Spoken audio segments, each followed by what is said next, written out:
ক্রুথুলু মিথোলজিতে অক্টোপাসের মতো দেখতে এক অশুভ দেবতার কথা আছে। তার শরীর সমুদ্রের গভীরে থাকলেও তার আত্মা মানুষের স্বপ্নের মধ্যে ঢুকে পড়ার ক্ষমতা রাখে। এই ব্যাপারটা অনেকটা আমাদের প্রচলিত অশরীরী বা ভূত প্রেতের মতো, যারা ঘুমের মধ্যে মানুষকে শেষ করে দেয়। হ্যালো বন্ধুরা, আজকের গল্পটা তৈরি হয়েছে অক্টোপাসের মতো এক ভয়ঙ্কর দানব বা ইনকিউবাসকে নিয়ে, যে মানুষের শরীর দখল করে নেয়। আর কথা না বাড়িয়ে চলুন দেখে নেওয়া যাক 2023 সালের এই নতুন হরর মুভিটি, যার নাম সুটেবল ফ্লেশ। আবার অনেকে একে ফ্রেশ মিট নামেও চেনে। গল্পের শুরুতেই আমরা মর্গে একটা বিভৎস লাশ দেখতে পাই, যেটার চেহারা চেনার কোনো উপায় নেই। ডাক্তার ড্যানি আর ফরেন্সিক এক্সপার্ট লাশটা দেখে শিউরে ওঠে, কারণ খুনি খুব নৃশংসভাবে লোকটাকে মেরেছে। এরপর ড্যানি দ্রুত সাইকিয়াট্রিক ওয়ার্ডে যায় আসল ঘটনা জানার জন্য, কারণ এই খুনের আসামি আর কেউ নয়, ড্যানিরই বেস্ট ফ্রেন্ড এলিজাবেথ বা বেস। ড্যানিকে দেখা মাত্রই বেস পাগলের মতো চোখ বড় বড় করে অনুরোধ করে ওই লাশটা যেন এখনই পুড়িয়ে ফেলা হয়, আর লাশের মগজটা যেন পুরোপুরি থেতলে দেওয়া হয়, তা না হলে সব শেষ হয়ে যাবে। ড্যানি কিছুই বুঝতে পারে না, তাই সে রুম থেকে বাকিদের বের করে দিয়ে বেসের সাথে একাই কথা বলতে শুরু করে। গল্পটা আসলে শুরু হয় কয়েকদিন আগে থেকে। বেস তার সাইকিয়াট্রিক ক্লিনিকে কাজ করছিল। শেষ রোগীকে বিদায় দেওয়ার পর হঠাৎ দরজায় জোরে জোরে টোকা পড়ে। দরজা খুলতেই এক যুবক হুড়মুড় করে ভেতরে ঢুকে পড়ে। ছেলেটার কোনো অ্যাপয়েন্টমেন্ট ছিল না, তাই বেস তাকে ফিরিয়ে দিতে চেয়েছিল, কিন্তু ছেলেটার চোখে মুখে এত ভয় ছিল যে মনে হচ্ছিল তার এখনই সাহায্যের দরকার। তাই বেস তাকে সময় দেয়। কথা বলে জানা যায় ছেলেটার নাম এসা। সে সদ্য ইউনিভার্সিটিতে ভর্তি হওয়া একজন মেডিকেল স্টুডেন্ট, কিন্তু তার সিজোফ্রেনিয়া বা মানসিক সমস্যা আছে। ঠিক তখনই এসার ফোন বেজে ওঠে। ফোনটা রিসিভ করা তো দূরের কথা, রিংটোন শুনেই সে ভয়ে কাঁপতে শুরু করে। সে উল্টাপাল্টা বকতে থাকে যে কেউ একজন তার শরীরটা দখল করতে চাইছে। বেশ ভাবে হয়তো কোনো প্রেমের ঝামেলা হবে, তাই সে বাবা মায়ের কথা জিজ্ঞেস করে। কিন্তু এসা জানায় যে তার শরীর দখল করতে চাইছে সে আর কেউ নয়, তার নিজের বাবা। সে বেসকে অনুরোধ করে তার সাথে হাই স্ট্রিট 33 নম্বরের বাড়িতে যাওয়ার জন্য। বেস সরাসরি না করে দেয় এবং বলে সে বড়জোর পুলিশ ডাকতে পারে বা তাকে মেন্টাল হসপিটালে ভর্তি করতে পারে। ওদিকে ফোনটা অনবরত বেজেই চলেছে। এসা নিজেকে প্রমাণ করার জন্য কাঁপতে কাঁপতে ফোনটা রিসিভ করে, কিন্তু হ্যালো বলার আগেই হঠাৎ তার শরীরটা অদ্ভুতভাবে বেঁকে যায়, যেন মৃগী রোগীর মতো খিচুনি হচ্ছে। আবার মনে হচ্ছিল অদৃশ্য কোনো শক্তি তাকে ভেতর থেকে টানছে। বেশ ভয় পেয়ে কাছে আসতেই হঠাৎ ছেলেটার হাবভাব পুরো পাল্টে যায়। তার গলার স্বর ভারী হয়ে যায়, আর সে আগের সব কথা ভুলে যায়। উল্টো সে বেসকে হুমকি দিয়ে বলে, আমার ব্যাপারে নাক গলালে এমন শিক্ষা পাবে যা কল্পনাও করতে পারবে না। বেশ ভাবে হয়তো এটা তার মানসিক রোগের লক্ষণ। সে একটা কাগজে নিজের নাম্বার লিখে এসার হাতে দেয় চিকিৎসার জন্য, কিন্তু এসা তখন বেসের দিকে খুব খারাপ নজরে তাকাচ্ছিল এবং তার গায়ে হাত দেওয়ার চেষ্টা করে। বেশ ভয় পেয়ে তাকে ধাক্কা মারে। এসা আর জোর জবরদস্তি করে না, কিন্তু যাওয়ার আগে একটা অদ্ভুত কথা বলে যায়, আমার মনের দরজা তোমার জন্য সব সময় খোলা। সেদিন অফিস শেষে বাড়ি ফিরে বেস দেখে তার স্বামী দারুণ সব রান্না করেছে। স্বামী তার সাথে রোম্যান্টিক হতে চায়, কিন্তু বেসের কোনো আগ্রহই নেই। সে মরার মতো শুয়ে থাকে, কিন্তু হঠাৎ তার মাথায় এসার সেই মুখটা ভেসে ওঠে। স্বামীকে এসা ভেবে কল্পনা করতেই সে উত্তেজিত হয়ে পড়ে, কিন্তু সব শেষে যখন দেখে পাশে তার স্বামী শুয়ে আছে, সে খুব হতাশ হয়। কয়েকদিন কেটে যায়, কিন্তু বেস কিছুতেই এসার সেই ফ্যাকাশে মুখটা ভুলতে পারে না। একজন অভিজ্ঞ ডাক্তার হয়েও সে কেন নিজের চেয়ে 30 বছরের ছোট একটা ছেলের প্রতি এত আকর্ষণ অনুভব করছে সে নিজেও জানে না। এক প্রকার ঘোরের মধ্যে সে গাড়ি চালিয়ে সোজা চলে যায় হাই স্ট্রিট 33 নম্বরের বাড়িতে। বেল বাজালে কেউ দরজা খোলে না, তাই সে সোজাসুজি ভেতরে ঢুকে পড়ে। সারা বাড়ি খুঁজেও এসাকে পাওয়া যায় না, শুধু স্টাডি রুমে এক বৃদ্ধ লোককে ঘুমোতে দেখা যায়। বেশ পা টিপে টিপে কাছে যেতেই বুড়োটা হঠাৎ চোখ মেলে তাকায়, যা দেখে বেশ চমকে ওঠে। এই বুড়োই হলো এসার বাবা। তার হার্টের অসুখ, ক্যান্সার, এমনকি প্যারালাইসিসও আছে, মানে আর বেশি দিন বাঁচবে না। বেশ টেবিলে একটা পুরনো বই দেখতে পায়। ভদ্রতা করে বইটার ব্যাপারে জিজ্ঞেস করতেই বুড়োটা নেগে গিয়ে বলে, নিজের চরকায় তেল দাও। বেশ তখন বলে সে এসাকে সাহায্য করতে এসেছে, কারণ এসা নিখোঁজ। কিন্তু অবাক করা বিষয়, নিজের একমাত্র ছেলের নিখোঁজ হওয়ার খবরে বুড়োর কোনো মাথা ব্যথা নেই। উল্টো সে খুব নোংরাভাবে বেসের দিকে তাকায় এবং তার হাতে হাত রাখে। বেশ রেগে গিয়ে পুলিশ ডাকার হুমকি দিলে বুড়োটা পকেট থেকে চাকু বের করে তাকে ভয় দেখায়, কিন্তু হঠাৎ করেই বুড়োটা কাশতে শুরু করে। ডাক্তার হিসেবে বেস তাকে সাহায্য করতে গেলে বুড়োটা আচমকা বেসের হাতে চাকু দিয়ে পোঁচ মেরে দেয়। রক্ত ফিনকি দিয়ে বইয়ের ওপর পড়ে। বেস আর দেরি না করে সেখান থেকে পালিয়ে আসে, কিন্তু অদ্ভুত ব্যাপার হলো বইয়ের ওপর পড়া রক্তগুলো বইটা শুষে নেয় এবং কোনো দাগই থাকে না। এরপর একদিন বেস তার একজন রোগীকে হিপনোটাইজ বা সম্মোহন করছিল। ঠিক সেই মুহূর্তে দরজায় নক পড়ে। দরজা খুলতেই দেখে এসা দাঁড়িয়ে আছে। বেস রোগীকে ফেলে রেখেই এসাকে বাইরে নিয়ে আসে। এসা জানায় কেউ তার এই ইয়াং বডিটা দখল করতে চাইছে, আর সে তার বাবার ওই বুড়ো শরীরটাকে খুব ভয় পায়। বেস ভাবে এসার বাবা হয়তো কোনো বিকৃত মানসিকতার লোক। সে কথা দেয় যে এসাকে এই নরক থেকে বের করবে। বেস ভেতরে গিয়ে রোগীকে বিদায় দিয়ে আসে, দেখে এসা চলে গেছে। সেদিন রাতে বাড়ি ফিরতেই বেসের স্বামী আবার রোম্যান্টিক হতে চায়, কিন্তু বেস তাকে অজুহাত দিয়ে এড়িয়ে যায়। অথচ একটু পরেই যখন এসার ফোন আসে, সে এক মুহূর্ত দেরি না করে স্বামীর চোখ ফাঁকি দিয়ে সোজা চলে যায় হাই স্ট্রিট 33 নম্বরের বাড়িতে।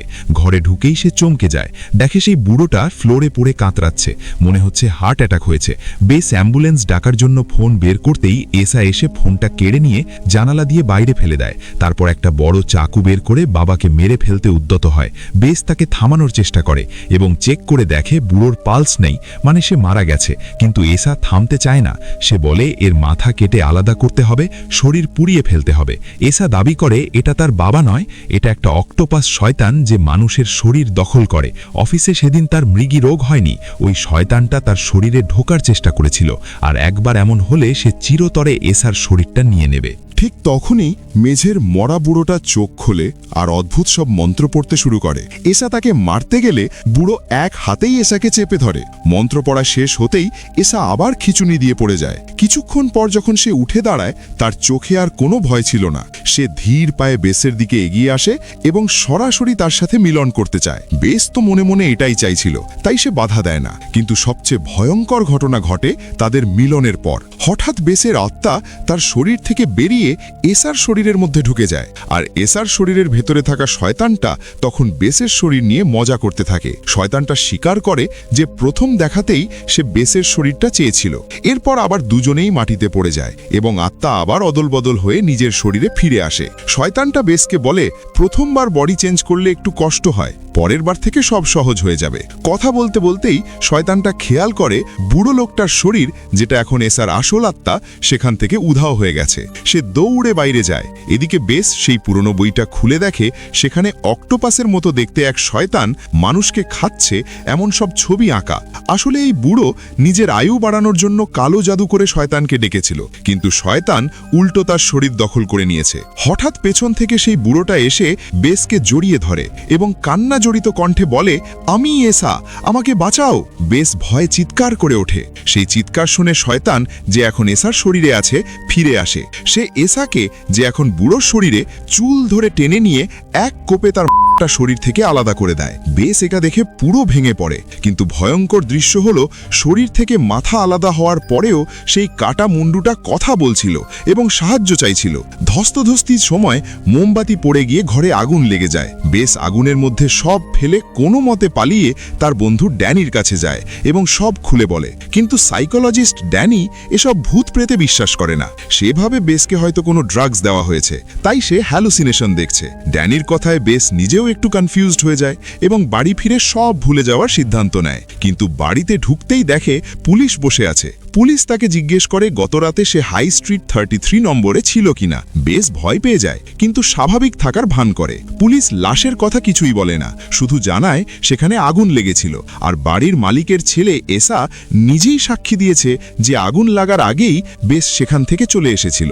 বেশ অবাক হয়ে বুড়োটার কথা জিজ্ঞেস করলে পুলিশ জানায় এসা রিপোর্ট করেছে তার বাবা কয়েকদিন ধরেই নিখোঁজ। আর পুলিশ যাওয়ার সময় বেসের সেই ফোনটা ফেরত দিয়ে যায়, যেটা এসা জানালা দিয়ে ফেলে দিয়েছিল। পুলিশ চলে যাওয়ার পর বেশ ভাবতে থাকে, যদি ওই শয়তানের ব্যাপারটা তার মনের ভুলই হবে, তবে ফোনটা বাইরে পাওয়া গেল কেন, আর এসআই বা তাকে কেন বাঁচালো? বেশ বুঝতে পারে সে স্বামীর সাথে প্রতারণা করেছে, আর তার শরীরে এখনও সেই পাপের চিহ্ন লেগে আছে। সে এই অপরাধবোধ নিয়ে আর স্বামীর দিকে তাকাতে পারছিল না, তাই কান্না জড়িত কণ্ঠে স্বামীকে সব সত্যি বলে দেয়। স্বামীর চোখে মুখে অসম্ভব যন্ত্রণা দেখে বেশ লজ্জায় মাটির সাথে মিশে যেতে চায়। সে তখনই ব্যাগ গুছিয়ে তার ক্লিনিকে গিয়ে থাকার সিদ্ধান্ত নেয়, কিন্তু ক্লিনিকে পৌঁছানোর পর যা ঘটে তা আরও ভয়ের। হঠাৎ সেখানে এসা চলে আসে। সে কোনো কথা না বলে বেসের দিকে এগিয়ে আসে, আর বেসও যেন কোনো এক জাদু বলে তাকে জড়িয়ে ধরে। কিন্তু তখনই এসার চেহারা পাল্টে সেই ভয়ঙ্কর বুড়োতে পরিণত হয় এবং বেসকে ধাক্কা দিয়ে সিঁড়ি থেকে ফেলে দেয়।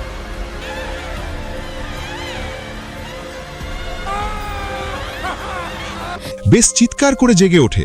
ভাগ্যি সেটা একটা দুঃস্বপ্ন ছিল, কিন্তু এই স্বপ্নটা দেখার পর বেশ প্রতিজ্ঞা করে যে সে এসার মায়া পুরোপুরি ত্যাগ করবে এবং স্বামীর কাছে ফিরে গিয়ে সংসার ঠিক করবে। পরদিন সকালে ফ্রেশ হয়ে সে যখন স্বামীর জন্য অপেক্ষা করছিল, ঠিক তখনই আবার এসার ফোন আসে। বেশ ফোনটা ধরেই চিৎকার করে জিজ্ঞেস করে, কেন তুমি আমাকে ড্রাগস দিয়েছিলে? কিন্তু ওপাশ থেকে কোনো উত্তর আসে না, শুধু শোনা যায় সেই ভয়ঙ্কর নিচু গলার মন্ত্র। আর সাথে সাথেই বেসের আত্মা আবার শরীর থেকে ছিটকে বেরিয়ে যায়। শয়তানটা বেসের শরীর দখল করে আয়নার সামনে দাঁড়িয়ে নিজের নতুন রূপ দেখে পৈশাচিক হাসি হাসে, আর আসল বেসের আত্মা গিয়ে ঢুকে এসার শরীরের ভেতর, যে কিনা এখন সেই হাই স্ট্রিট 33 নম্বরের নোংরা বেসমেন্টে বন্দি। জ্ঞান ফেরার পর বেস বুঝতে পারে সে আবারও এসার শরীরে আটকা পড়েছে। পাশে তাকাতেই দেখে সেই বুড়োর পচা লাশটা পড়ে আছে, যার গন্ধে দম বন্ধ হয়ে আসার উপক্রম। বেস বুঝতে পারে এটা দ্বিতীয়বার ঘটল, আর একবার যদি এমন হয় তবে সে চিরতরে নিজের শরীর হারাবে। বেসের এখন এসার শরীরে একমাত্র ভরসা ছিল হাতের কাছে থাকা মোবাইলটা। সে দ্রুত তার বান্ধবী ড্যানিকে ফোন করে এবং মিথ্যে বলে যে বেস খুব বিপদে, এক্ষুনি হাই স্ট্রিট 33 নম্বরের বেসমেন্টে এসো। ওদিকে শয়তান এখন বেসের শরীরে বেসের স্বামীকে মেরে ফেলতে চেয়েছিল, কিন্তু স্বামীর ভালোবাসা দেখে শয়তানটার মত পাল্টে যায়। সে উল্টো স্বামীকে খুব বাজেভাবে ব্যবহার করতে শুরু করে, যা কোনো সুস্থ মানুষের কাজ নয়। ঠিক সেই সময় ড্যানি ওই বেসমেন্টে পৌঁছায়। ড্যানি দেখে সেখানে এসা দাঁড়িয়ে আছে। বেস যখন দাবি করে যে সেই আসলে বেস, ড্যানি ভাবে ছেলেটা পাগল হয়ে গেছে। কিন্তু বেস তখন তাদের ছোটবেলার এমন সব গোপন কথা আর সংকেত বলতে শুরু করে যা ড্যানি আর বেস ছাড়া পৃথিবীর আর কেউ জানে না। ঝড় হোক বা বৃষ্টি, আমরা থাকবো এক সৃষ্টি। এসব শুনে ড্যানি দ্বিধায় পড়ে যায়। ঠিক তখনই বডি সোয়াপ করার সময় শেষ হয়ে আসে। বেস অনুভব করে তার আত্মা আবার শরীর থেকে বেরিয়ে যাচ্ছে এবং সে জ্ঞান হারায়। মুহূর্তের মধ্যে শয়তান আবার এসার শরীরে ফিরে আসে। শয়তানটা চালাকি করে ড্যানিকে বলে, আরে আমি তো বেসের সাথে রোল প্লে গেম খেলছিলাম, তোমাকে ডাকলাম একটু ভয় দেখানোর জন্য। ড্যানি এটা শুনে প্রচণ্ড রেগে যায়। সে ভাবে বেস তার সাথে বিশ্বাসঘাতকতা করেছে এবং তাদের গোপন কথাগুলো এই ছেলেটাকে বলে দিয়েছে। রাগে গজগজ করতে করতে ড্যানি চলে যায়। কিছুক্ষণ পর বেস যখন নিজের শরীরে ফিরে আসে, তখন সে বুঝতে পারে শয়তানটা তার স্বামীর সাথে কি জঘন্য কাজ করেছে। লজ্জায় আর ঘৃণায় সে স্বামীর দিকে তাকাতে পারে না। সে ভাবে, আমি মরে গেলেও আমার স্বামীকে আর এই শয়তানের খেলার অংশ হতে দেব না। বেস একটা সুইসাইড নোট লিখে ক্লিনিকের ছাদ থেকে লাফ দিয়ে আত্মহত্যা করার সিদ্ধান্ত নেয়। কিন্তু ঠিক তখনই সেখানে শয়তান এসার শরীরে হাজির হয়, কারণ শয়তান জানে তৃতীয়বার শরীর বদলানোর আগে যদি বেস মারা যায় তবে সে চিরকালের জন্য এসার ওই নশ্বর শরীরে আটকে যাবে। শয়তান বেসকে থামানোর জন্য একটা চাকু দেয় এবং বলে, আমাকে যদি সত্যি মারতে পারো তবেই তুমি মুক্তি পাবে। বেস কাল বিলম্ব না করে চাকুটা হাতে নেয়। সে লক্ষ্য করে চাকুর গায়ে আলো প্রতিফলিত হচ্ছে। সে পরিকল্পনা করে কথার ছলে শয়তানকে হিপনোটাইজ বা সম্মোহন করবে। যেই ভাবা সেই কাজ। আলোর ঝলকানি চোখে পড়তেই শয়তানটা একটু বিভ্রান্ত হয়ে পড়ে। এই সুযোগে বেস চাকুটা সোজা শয়তানের কপালে বসিয়ে দেয়, কিন্তু খুলি শক্ত হওয়ায় চাকু ভেতরে ঢোকে না। এরপর ধস্তাধস্তির এক পর্যায়ে বেস শয়তানকে ধাক্কা দিয়ে ছাদ থেকে নিচে ফেলে দেয়, কিন্তু এতেও তার রাগ কমে না। সে দৌড়ে গিয়ে গাড়ি স্টার্ট দেয় এবং নিচে পড়ে থাকা এসার শরীরের ওপর দিয়ে বারবার গাড়ি চালিয়ে দেয়। এসার শরীরটা থেতলে মাংসের দলে পরিণত হয়, কিন্তু আশ্চর্যের বিষয়, শরীরটা ভর্তা হয়ে যাওয়ার পরেও সেটা কথা বলছিল। তখন বেস গাড়ি থেকে নেমে পাগলের মতো চাকু দিয়ে কুপিয়ে এসার মাথাটা আলাদা করতে যায়। ঠিক তখনই পুলিশ এসে বেসকে ধরে ফেলে। গল্পের বর্তমানে ফিরে আসি। হাজতে বসে বেস ড্যানিকে বলে, ওই শয়তান অমর, সে মরবে না, সে আবার ফিরে আসবে এবং তৃতীয়বার মন্ত্র পড়ে আমার শরীরটা পুরোপুরি নিয়ে নেবে। ড্যানি বিশ্বাস করতে চায় না, কারণ সে জানে এসাকে, শয়তানকে বেস কুপি ভর্তা বানিয়ে ফেলেছে। কিন্তু বান্ধবীর শেষ ইচ্ছা রাখতে ড্যানি মর্গে যায় এসার মগজটা পুরোপুরি নষ্ট করে দিতে, কিন্তু সে পৌঁছানোর আগেই দেরি হয়ে যায়। মর্গে রাখা এসার সেই বিভৎস লাশটা হঠাৎ চোখ মেলে তাকায় এবং মন্ত্র পড়া শুরু করে। ভয়ে ওখানকার ফরেন্সিক ডাক্তার প্যান্ট ভিজিয়ে ফেলে। অন্যদিকে সাইকিয়াট্রিক ওয়ার্ডে বন্দি বেস, যেটা আসলে এখন শয়তান, হঠাৎ করেই অদ্ভুত আচরণ শুরু করে। সে ড্যানির দিকে খুব অশ্লীল নজরে তাকায় এবং গায়ে হাত দেয়। ড্যানি তাকে ধাক্কা দিয়ে সরিয়ে দেয় এবং নাম জিজ্ঞেস করে, কিন্তু সে উত্তর দিতে পারে না। ড্যানি নিশ্চিত হয়ে যায় এই শরীরে বেস নেই, এটা অন্য কেউ। ড্যানি যখন আবার মর্গের দিকে ছোটে তখন দেখে এসার সেই থেপলে যাওয়া লাশটা মেঝেময় হামাগুড়ি দিচ্ছে আর বলছে, আমি বেস, আমাকে দয়া করে মেরে ফেলো, আমাকে মুক্তি দাও। ড্যানি তখন বুঝতে পারে তার বান্ধবী আসলে ওই পচা গলা লাশের ভেতরে আটকে আছে, আর সুন্দর দেখতে বেসের শরীরে আসলে শয়তানটা বসে আছে।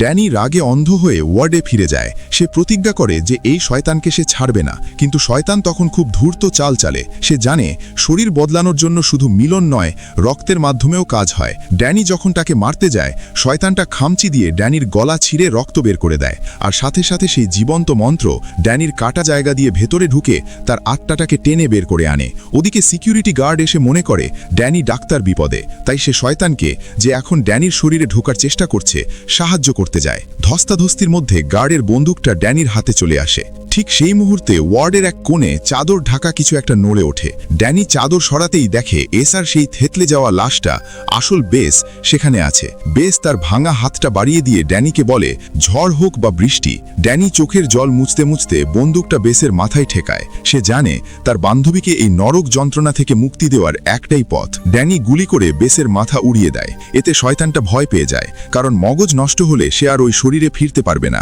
তাই সে দ্রুত দ্বিতীয়বারের মতো মন্ত্র পড়ে এবং বেসের শরীর ছেড়ে ড্যানির শরীরে ঢোকার চেষ্টা চূড়ান্ত করে। কিন্তু ততক্ষণে পুলিশ আর ডাক্তারেরা তাদের আলাদা করে ফেলে। কিন্তু হায়, দেরি হয়ে গেছে। শয়তান সফলভাবে শরীর বদল করে ফেলেছে। শেষ দৃশ্যে আমরা দেখি ড্যানি, যে আসলে এখন শয়তান, দিব্যি সুস্থ হয়ে হেঁটে চলে যাচ্ছে, আর বেসের শরীরে এখন ড্যানির আত্মা আটকে পড়ে আছে, যাকে সবাই পাগল মনে করে চিরকালের জন্য মেন্টাল অ্যাসাইলামে বন্দি করে রেখেছে। সে চিৎকার করছে, কিন্তু কেউ তার কথা বিশ্বাস করছে না। শয়তান এখন ড্যানির রূপ ধরে পৃথিবীতে নতুন করে পাপ করতে বেরিয়ে পড়ল। বন্ধুরা, এতক্ষণ যে মুভিটি দেখলেন তার নাম সুটেবল ফ্লেশ। এটি 2023 সালের একটা psychological horror thriller. IMDb rating 5.3, কিন্তু হরর লাভারদের কাছে এটি বেশ প্রশংসিত। কেন দেখবেন?